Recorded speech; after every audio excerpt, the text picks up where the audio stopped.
My name is Loy Miller. My pronouns are she and her, and I am honored and blessed to be your worship leader today. Each week when we gather, even when we virtually gather, we light a chalice to celebrate our spiritual heritage. But it's more than just a symbol of the past. It's also a symbol of the present, of that divine spark that is present in each of us. After I light the chalice, we'll say the words on the screen together.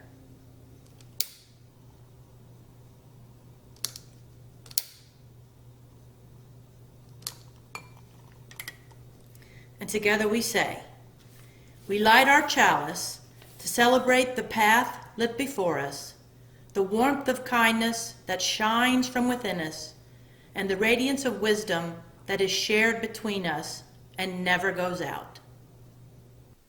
Good morning, and welcome to WellSprings online service. Here at WellSprings, our mission is to be a community charged full with the charge of the soul. And what's charging me full today is that yesterday, after 4 days off, our power came back on. That's such a great moment when, boom, all the lights turn on. What I tried to do during that 4-day electricity break is realize the many things around me that are blessings and that make my life better that I really take for granted. I took it for granted so much, I kept turning the lights on even though the power was off. And I need to realize people all over the world every day who don't have access to those things, lights and cell phone chargers and laptop chargers, ceiling fans, and especially air conditioning. When I got all those back, I tried to really appreciate how so many things in my life make things easier and better, and I need to appreciate them and recognize them. So what's charging me full today is a charged full home, and I hope that you can also look around and see the blessings that we have, and it will also charge you full. So even though we're gathering virtually, there are still lots of ways to stay connected to WellSprings throughout the week. You can see them on the side of the screen here. First is our website, which has email addresses and phone numbers for the ministers and staff, as well as a ton of other information of what's going on at WellSprings. We're also on social media. We have Facebook and we have Twitter. And through those various ways, we hope you'll stay connected with us throughout this quarantine time. And please reach out anytime or anywhere. And now for a couple of announcements, I'll turn it over to Jessica. Hi WellSprings, my name's Jessica Heichel and I have 2 announcements for you this week. The first is that we're running a food drive with a social distancing twist. Whereas normally everyone would bring their food to a single location, we're not doing that this time. What we're doing instead is asking you to add a few extra items to your shopping cart the next time you shop, donate them to the food bank of your choice, and let us know how much you donated. I will put information about the food drive into the chat, and we hope you'll help us reach our goals and help out our neighbors during the pandemic. The second announcement is that for the first time ever, we're having a special guest on our 11 o'clock coffee hour. The Justice Works team has invited Reverend Joan Sabatino to come speak to us about a voting initiative that's going on right now ahead of the November election. So I hope you can join us at 11 o'clock. I will put the Zoom link for the meeting in the chat as well. Thanks so much, everyone, and I'll see you next week. Here at WellSprings, everything we do is founded in the power of connection, for making space in our lives and in our hearts for each other. This is the part of our service where we honor that connection by greeting each other. Now, we may not be able to hug and shake hands, but there are plenty of ways to greet each other, WellSpringers, for a few moments right now. If you're watching this live on Sunday, you can type a greeting into the chat window on the side of your screen. Or maybe drop into the WellSprings Oasis group on Facebook, or snap and share a photo of yourself watching at home. Text a friend from church, or maybe call them when the service is over. And also, don't forget our online coffee hour after the service at 11 a.m. on Zoom. The link for that is also in the video description below. So take a few moments now and greet someone. And soon, before we know it, we'll be back in Bell Hall for hugs and handshakes.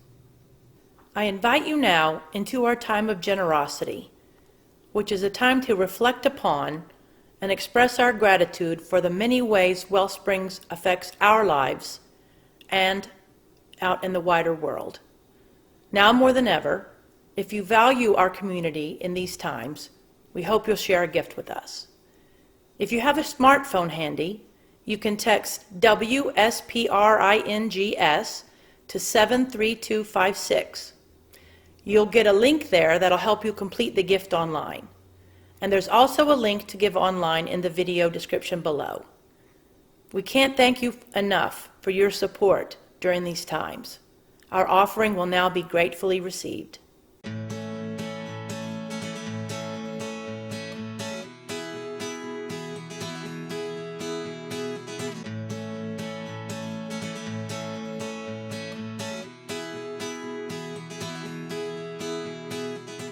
So just as we've taken the time to share the energy of connection between us and generosity beyond us, let's now devote some time to the deep and soulful energy that's inside us. We do this by doing what is most simple and elemental in our lives. We take a breath. We inhale and exhale. There's nowhere else to go, nowhere else to be, and nothing else to do except to be here now together. We follow these words from Thich Nhat Hanh into our time of mindful silence. If we want to enter heaven on earth, we need only one conscious step and one conscious breath. Let us cultivate peace and experience presence in this quiet time together.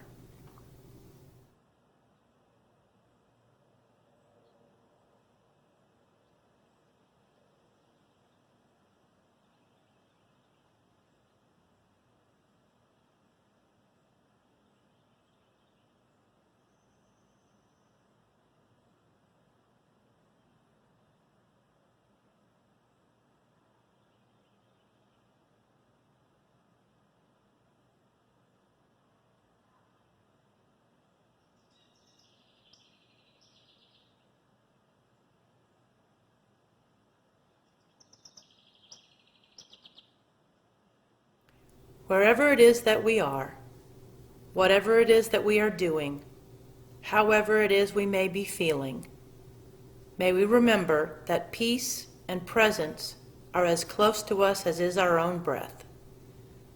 May this be so for you in this moment. May it be so for you on this day, and may it be so in all the days to come. And now it's time for our Youth Spirit Yell. Hi, I'm Justin, and today I want to share with my WellSprings friends one of my greatest passions, cubing. Y'all probably think you've heard of the 3x3 Rubik's Cube, but I want to tell you that there is a lot more to it. Not only is there the 3x3, there's the 2x2, all the way through the 7x7, which looks really wild when it's messed up. Before I introduce any more cubes, I'm going to give this one to my mom to scramble, so you can see me solve it at the end. There's some unusual cubes and anatomically incorrect ones, like the square one. So you're gonna okay. The cube, which doesn't look terrible, but not great. And the windmill, which is always a hot mess unless it's perfectly solved.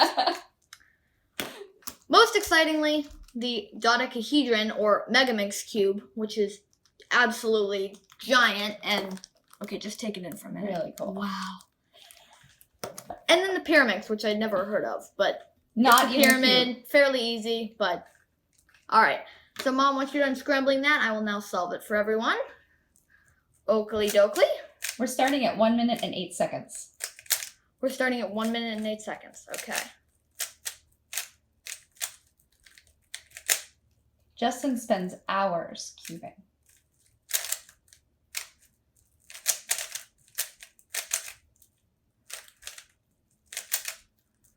Okay.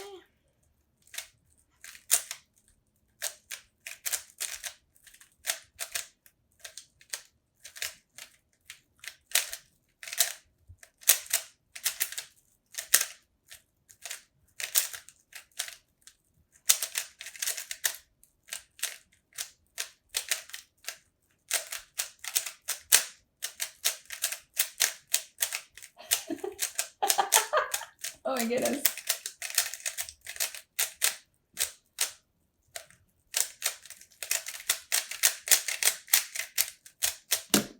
Two minutes and 8 seconds. Exactly a minute. All right. Was it? It was. Yeah, you started at 108. You want to say? And I did it with shaking hands, so even better. Say goodbye to everybody. Thank you guys so much for watching, and cubing's amazing, so I hope you guys can get into it. Bye-bye. Yay.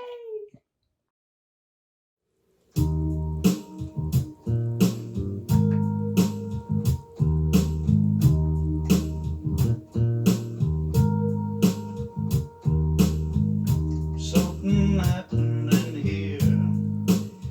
What it is ain't exactly clear. There's a man with a gun over there.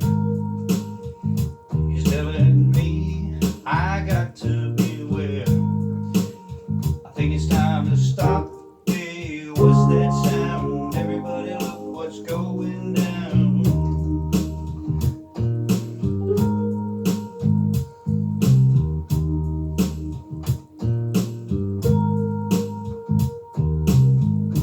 Battle lines being drawn, and nobody's right if everybody's wrong. Young people speaking their minds to getting so much resistance from behind. It's time to stop. Hey, what's that sound? Everybody look what's going down.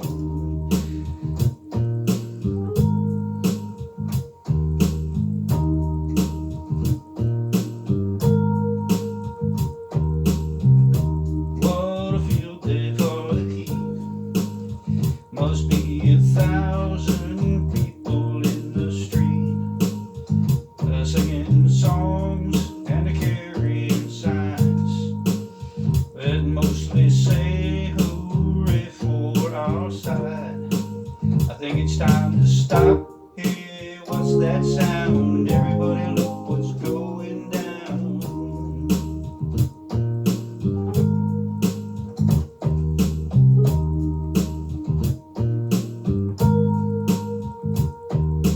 Paranoia strikes deep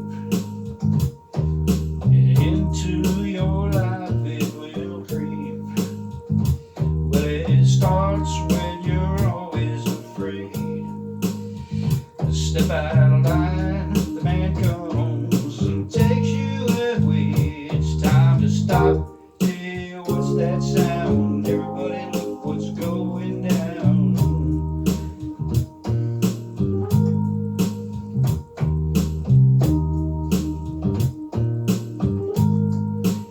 I think it's time to stop. Hey, what's that sound? Everybody look what's going down.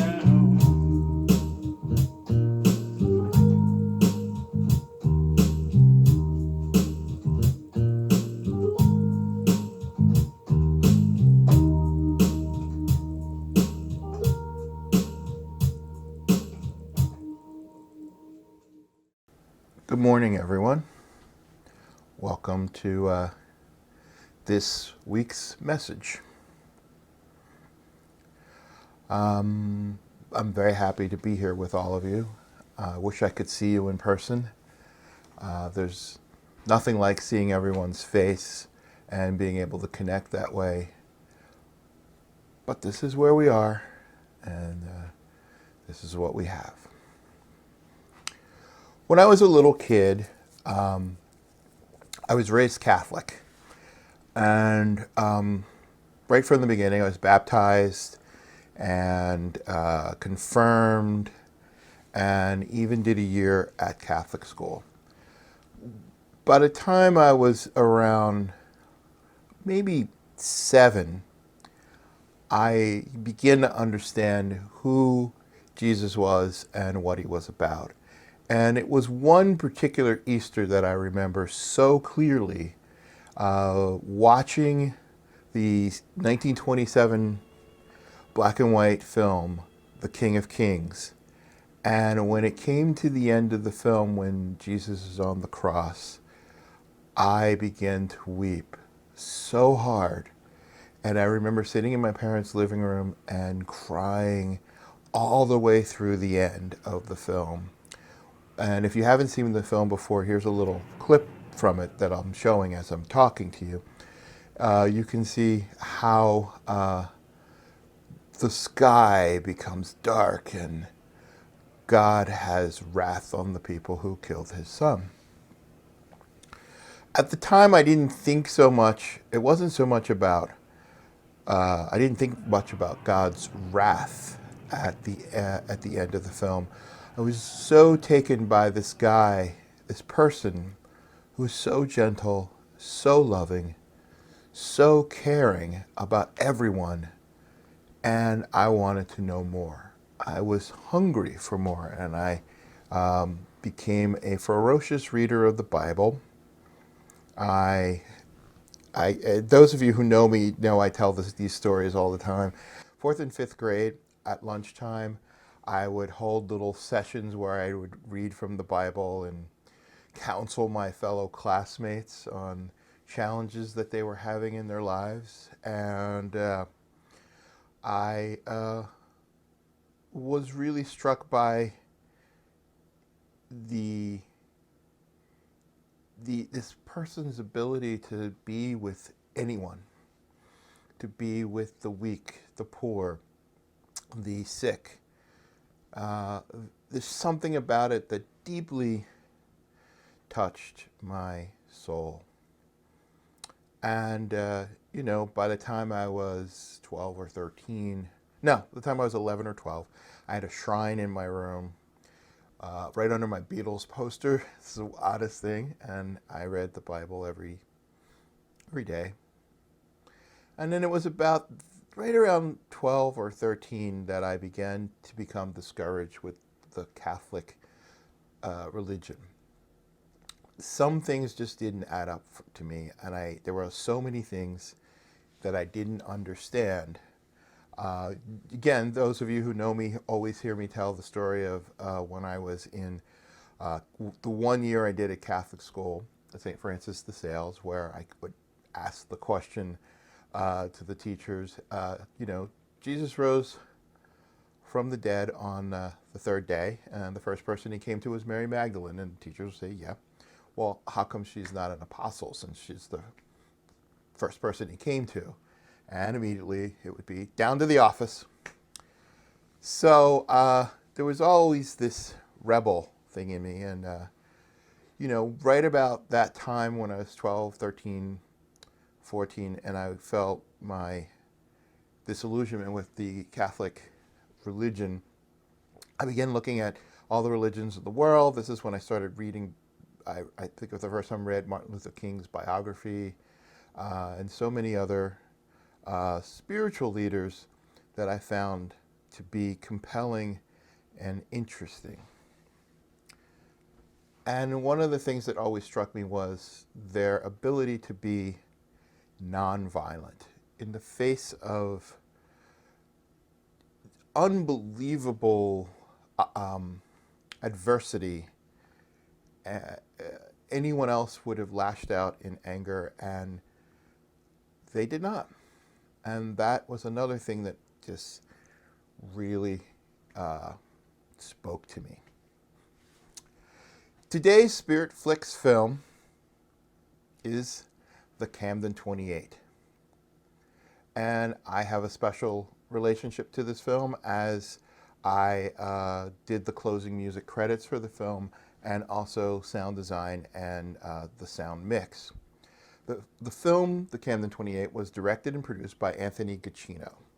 In 2007, it was aired as part of the POV series on PBS, and it was met with high critical praise and received an 88% fresh rating on Rotten Tomatoes. It also won an award nomination from the Writers Guild of America for Best Documentary Screenplay. This is how the film starts. What do you do when a child's on fire? We saw children on fire. What do you do when a child's on fire? In a war, that was a mistake. What do you do? Like, write a letter?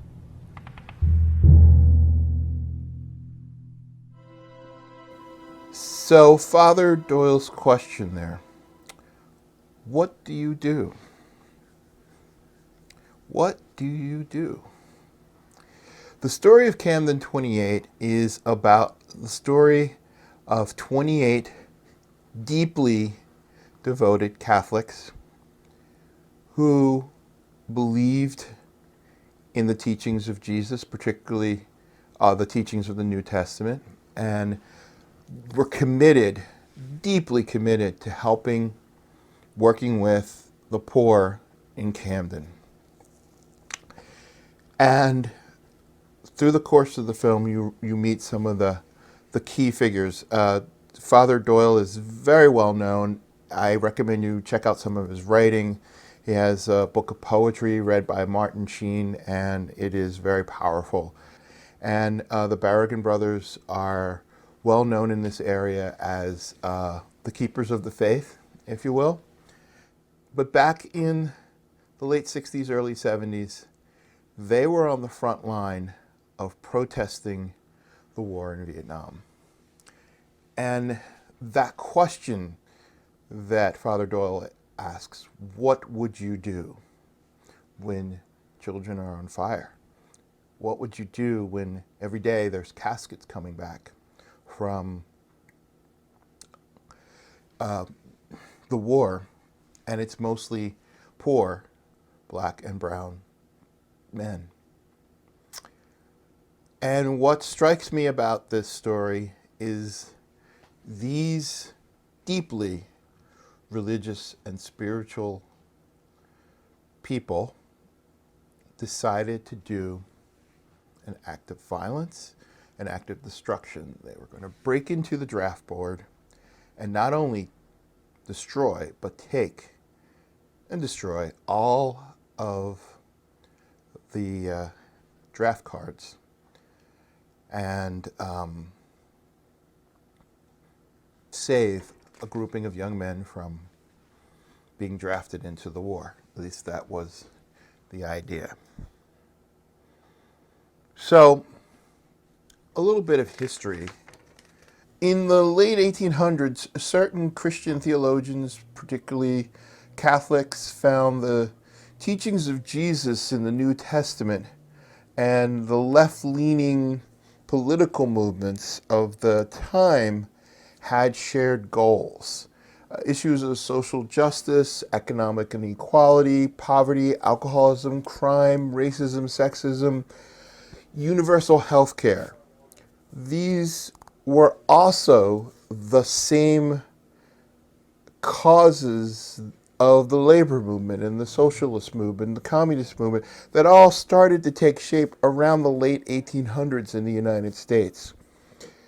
I strongly recommend, if you're interested in this, to look into some of the writings on the social gospel and later in the 20th century, the liberation theory. These are the foundations for the actions of the Camden 28 and the Christian left. But there is a question that is so has been weighing on me the past couple of months as we are in this pandemic and as there is so much civil unrest. And that is the question of when and if do we cross that line into being violent, into destruction. I can't tell you how many people, friends of mine, have been calling me, asking me, what do you think of BLM? What do you think of the violence and the rioters in the streets? And I am torn. I understand. What do you do when you're not heard? What do you do when you say, take your foot off my neck?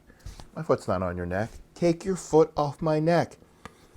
You're crazy. Okay, I'm going to kneel. I'm going to protest. You're un-American. What do you think you're doing? please take your knee off my neck. No. You become enraged. It's understandable. So this question, when do we cross this line? So I look for examples. Of course, there's the example of Jesus in the temple fashioning a whip, and he forces those doing commerce in his father's house out. He flips over tables in a rage. The secular history of America is full of stories like this, and from our beginning, the Boston Tea Party. In today's dollars, they did over $1.5 million worth of destruction that night. And, that is an act of violence. And yet, we find that to be okay. Now, I have noticed a level of fear and unease in some of my cisgendered male friends. Many have confided in me and said they're thinking of buying a gun. These are progressive, left-leaning, sensitive, emotional men who are feeling a sense of fear and unease that's unprecedented. The women I know don't seem so inclined. I don't know if it's because they're more evolved or just used to living with fear and uncertainty, or maybe they've embraced universal love. Not sure, but it further raises that question. Should I be preparing to take up arms? So again, I am struggling, and on this, I feel like I'm teetering on the edge of a pen, or which way is the answer? Where do I look? Where do I find this answer? A couple weeks ago, I talked about, I mentioned when I was worship leader, I mentioned spending some time with John Lewis. And I know I played it a few weeks ago. I want to play this quote again. So people could put lighted cigarettes out in our hair, down our backs, spit on us. We were going to still adhere to the way of peace, to the way of love, the way of nonviolence. I never, ever dreamed of hating someone or putting someone down because of their race, their color, or what they did to me or what they said to me. The way of love is a much better way. So, that love is more powerful than fighting, than lashing out. That love is so, so powerful. A way of understanding and expressing that love that John Lewis and Jesus embody. John Lewis told me this amazing story. The police officer that beat him came with his son, and he wanted his son to see him apologize to John Lewis. And when John Lewis was telling me the story, I had tears in my eyes. Again, I'm an emotional guy, so it's not that unheard of for me to cry. But what was striking about it is that he was not bitter, angry. He welcomed that guy in and accepted his apology. And there's very few people like that you meet that are that much at peace with themselves. And I think it does speak to that discipline of holding that space for that kind of love. Many of us know the story of the Sermon on the Mount, and where Jesus talks about turning the other cheek. But there's so much about that story that is not communicated without knowing the culture of the time. So when he talks about turning the other cheek, it's not to say, oh, let that person hit you again. It's more about, it has to do with the culture of the time. If someone strikes you, they most likely struck you with their left hand and it would be a backhanded slap. If you turn the other cheek, they are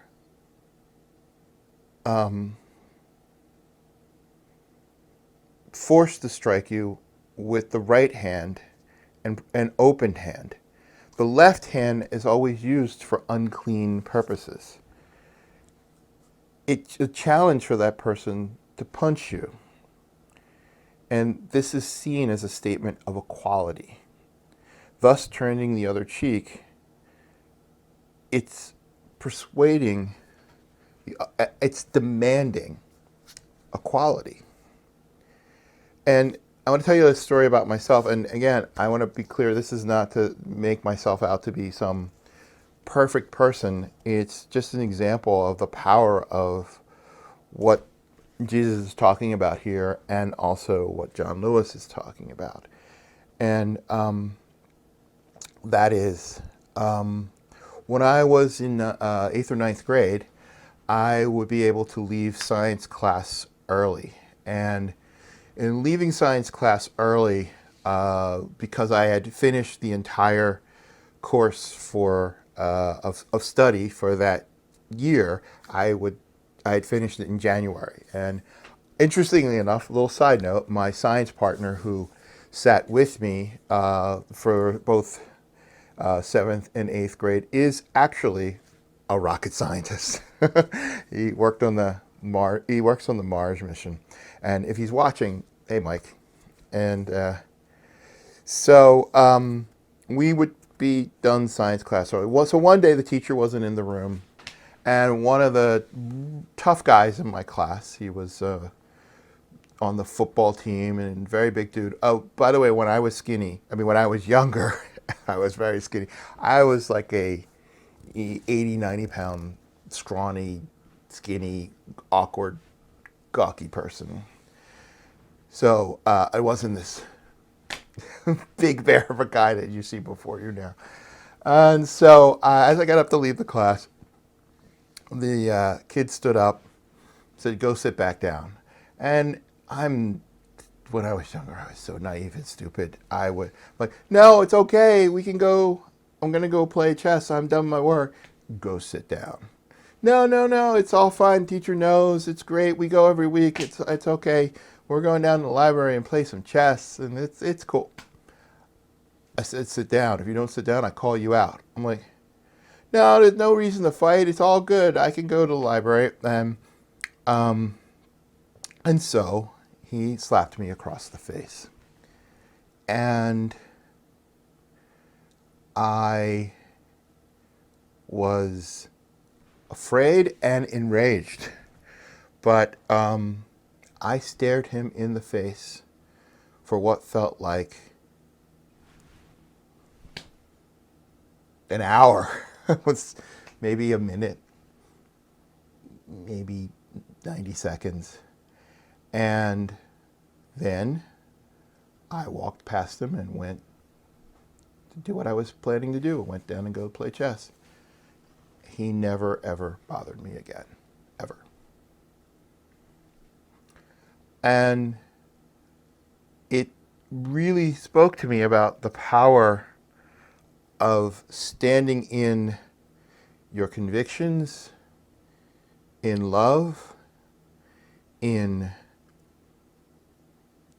that there is a power that we can tap into if we are strong enough, that is stronger than any violence or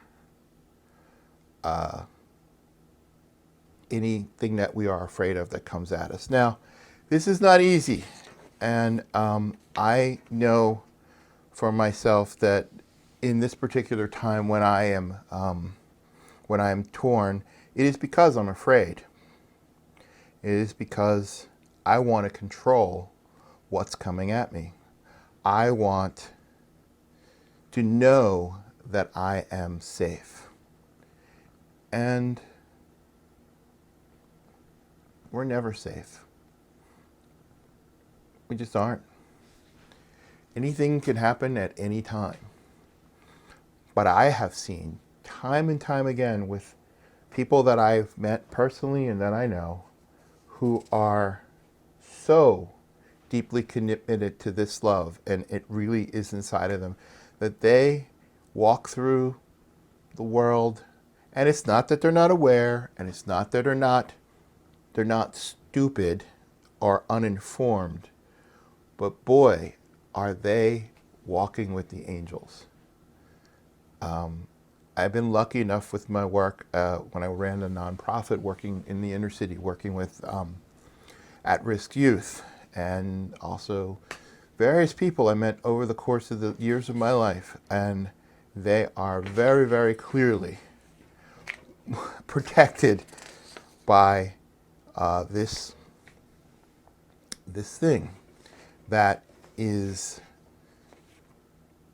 not easy to see, but boy, when it's enacted, it is more powerful than a gun, more powerful than a fist, and really hard to do. So what happens in the Camden 28? Bob Hardy, one of the members of the group who was opposed to the war, he was having trouble with this breaking of the law and with the action, and he was feeling torn between that and his loyalty toward his friends. And so he approached the local FBI. So he was now sort of an inside informant for the FBI. Now, the tricky thing that happened was, here's this group of very conscientious Catholic, there's priests and people who are deeply devoted to the cause and the faith and belief in Jesus and the Beatitudes. How do they know how to break into a federal building? So the FBI ends up handing them everything that they need. And the night of the raid, they are caught, and there's a trial. And at the trial, something happened. Something shifted.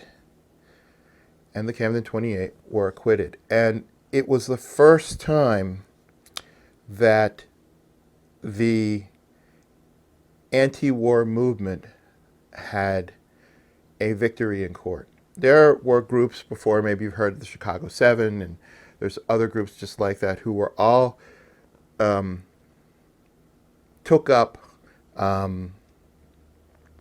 violence against, in some way, civil disobedience, protests, and they all went to jail. But this time was a turning point. And it was so powerful in that they were freed, and the war ended shortly thereafter because the tide had turned. What is amazing to me is that, to me, in some ways, them getting caught was actually more powerful than if they had succeeded in destroying everything and ripping it apart and taking the draft cards. Because if they had succeeded in that, I think the sentiment would have been very similar to how some people feel now about some of the rioting that goes on. Oh, they're destroying things, they're rioting. But seeing how the FBI actually helped them break into the post office, it made the people in the general public think, there's something not right here. And maybe they're on to something. There's something not right with this war. The power of love that John Lewis and Jesus talk about is the power to be a mirror, to reflect back, to show injustice, inequality, and to have that strength, to sit in that love, well, that's divine. So, I have a desire to be safe and to feel safe. And I wish for all of you to feel safe and be safe. But even more, I hope we can find the courage and the strength to stand in that love that is so powerful and that can defeat an army. And I feel like I was at a party a few weeks ago and someone said to me this line, and I said, and I'm going to say it now, I feel like I'm remembering this from the future. Love already won. Would you pray with me? God, Spirit, Gaia, Mother Earth, give us the strength, the courage, the fortitude to live in that light, that love that you send your angels and saints to teach us, to show us, and that we may find a way to hold it, live it, share it, and be it. Amen.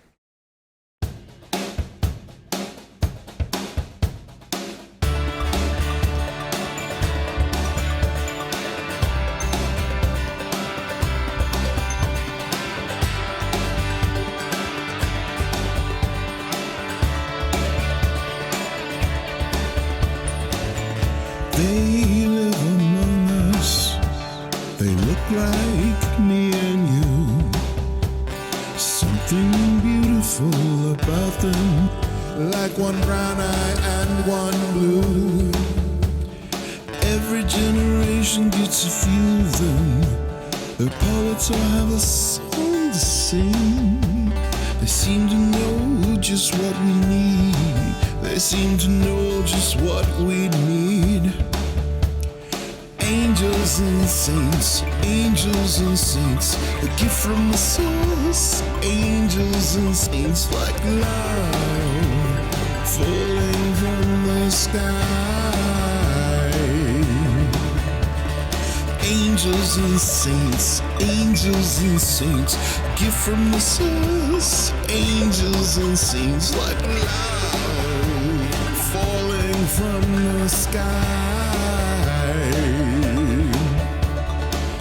When we feel like we're not enough, or we think that we don't fit in, their words and deeds give us strength as they continue the canon.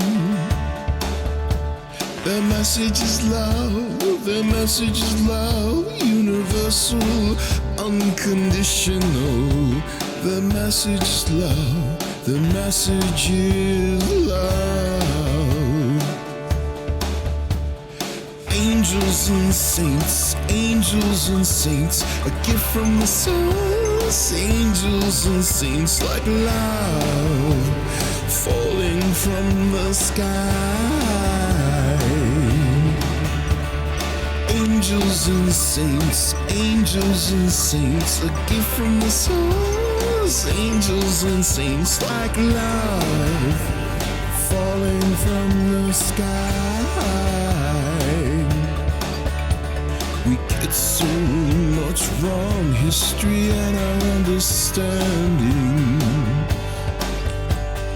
They didn't want our praise, maybe to live like they did. I want to live like angels, I want to love like saints.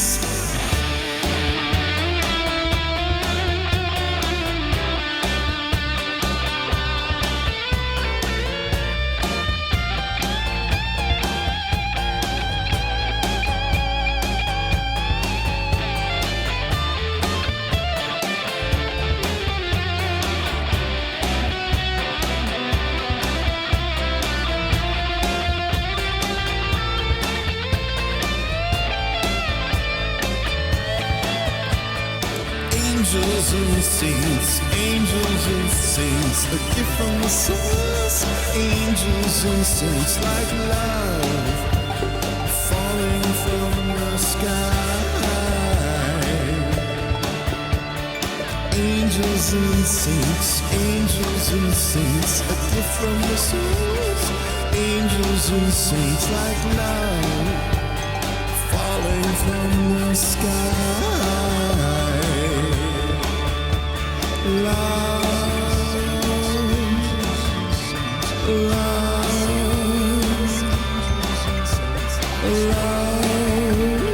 falling from the sky. Love,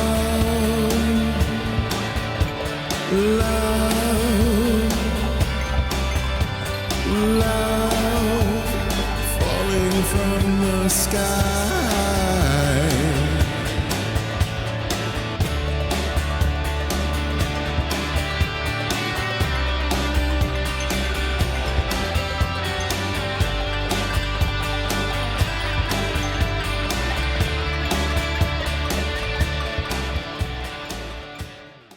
So now we extinguish our chalice, and as we do so, we remember that even though this light goes out, the light stays with us. And we say, as we release this flame from its fateful service today, we allow the spark in each of us to burn on, to warm our compassion, to fire our delight, and to light our path today, tomorrow, and always. And may you walk with the light and love, be with those angels and saints, be safe and be well. Peace.